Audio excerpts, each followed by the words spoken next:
Let's imagine we're advising someone about how to start a PhD. Well, the very first step is to find a problem to address. And to be clear, we need to decide what research problems are. How about this one?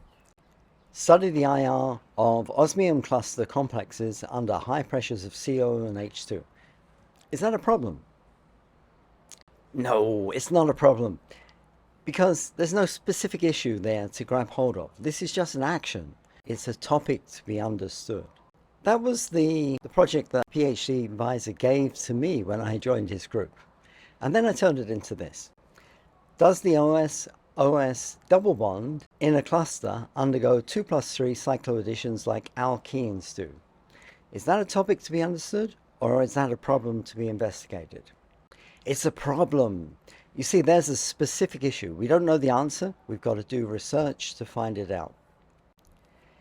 There's different types of research problems. Some are to solve difficult issues. Some are to fill a knowledge gap, and others are to address a contradiction. What are the characteristics of good and bad research problems? Any one of these problem types can be good or bad. So let's play goody or baddie. Study mechanism of A and B because I, potential research advisor, find it interesting. Goody or baddie?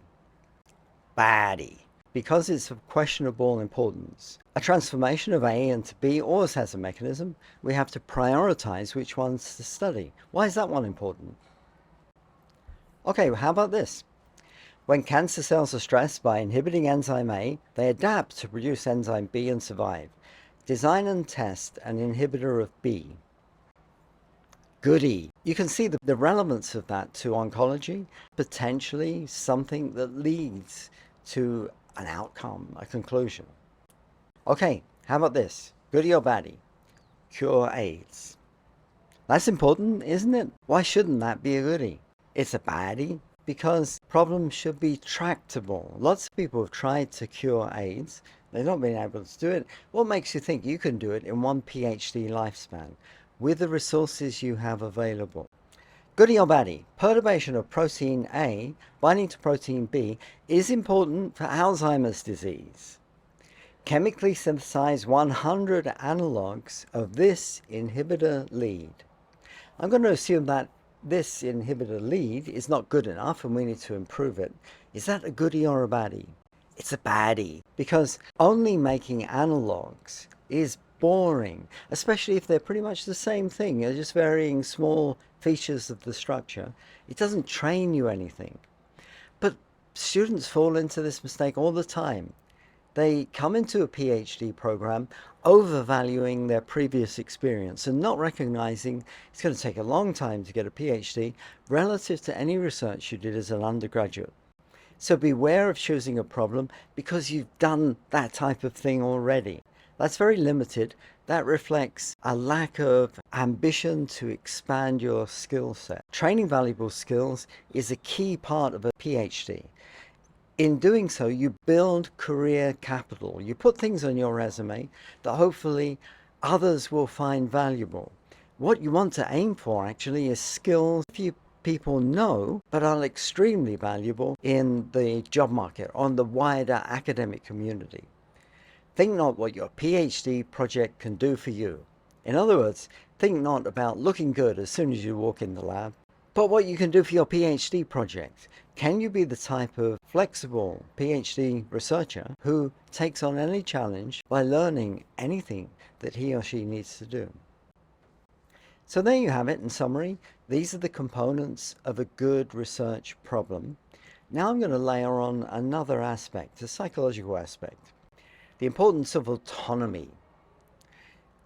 I suggest to you that you start at the very beginning of your PhD trying to develop autonomy, because autonomy defines a co-worker.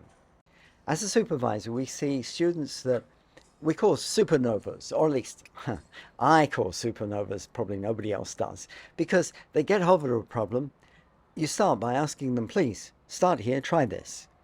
They try it, they come back, and they say, it worked or it didn't work, and I can prove it. Then I might say, try this, a little bit more difficult. Can you do it? They try it, they come back, it works, or it didn't work, and I can prove it. And then I'm anticipating that you might ask me to try this next, and I tried that as well. That's good because that's showing initiative. Initiative defines autonomy. So then later, if I go to that student, I might say, please do this. And the student would say, oh, I've already done that. And I tried this. And I tried that. And I think, oh my God, I didn't think of that myself. Then that student really earns trust. And trust earns independence. I shouldn't say this, it's not very professorial, but I will. There are other types of research students I call black holes.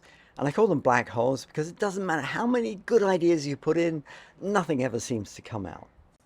Those types of students don't think for themselves, they don't have initiative.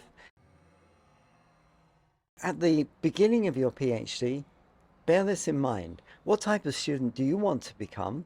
And if you want to be a supernova, start by working on your own research problem. Don't sit back and let the supervisor spoon feed you. Other videos in this series will address other parts of the scientific method as it relates to PhDs. Formulating a hypothesis, planning research method, promising milestones, and compiling these into specific aims. If anyone is interested in advanced organic synthesis, I have a workbook of problems. They're on stereochemistry and synthetic methods. The workbook is available through Amazon or from my website, www.byinquisition.org, for $30. Thanks for listening. Bye-bye.